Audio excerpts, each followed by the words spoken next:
started out on our adoption journey with me on our first date. As we were driving in the car, I just said, I want to adopt from China. And he said, well, that's cool. My grandmother was adopted. And he said, I think that's a neat idea.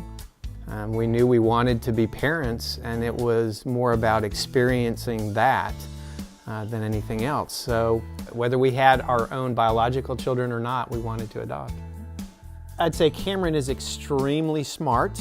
He's very unselfish, and he's extremely sensitive. Mackenzie is very intelligent, she's very loving, and she's all girly girl. The more bling and the pink, the better.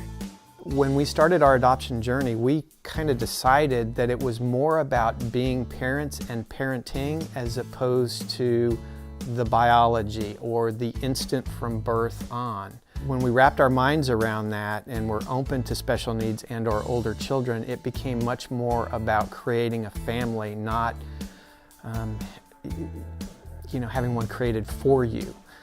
You're thrown into it in a sense, and you have to, it's kind of like being in the middle of a lake and sink or swim. And sinking's not an option. It makes the challenges more challenging, but the rewards more rewarding. We wouldn't be complete as a couple without them. They make our family complete. There are plenty of families out there that either are already encouraged or that want to be adoptive parents.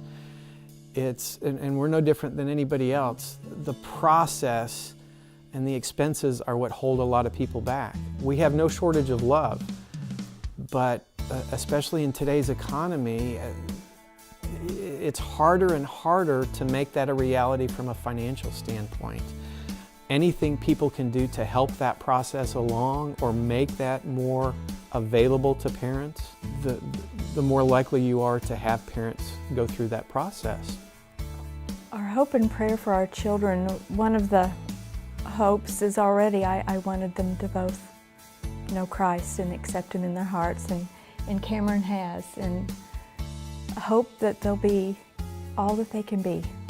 To be Cameron and Mackenzie's mom, since I've been 10, this is what I've wanted, this is my dream, and to finally have them here, it's an awesome experience.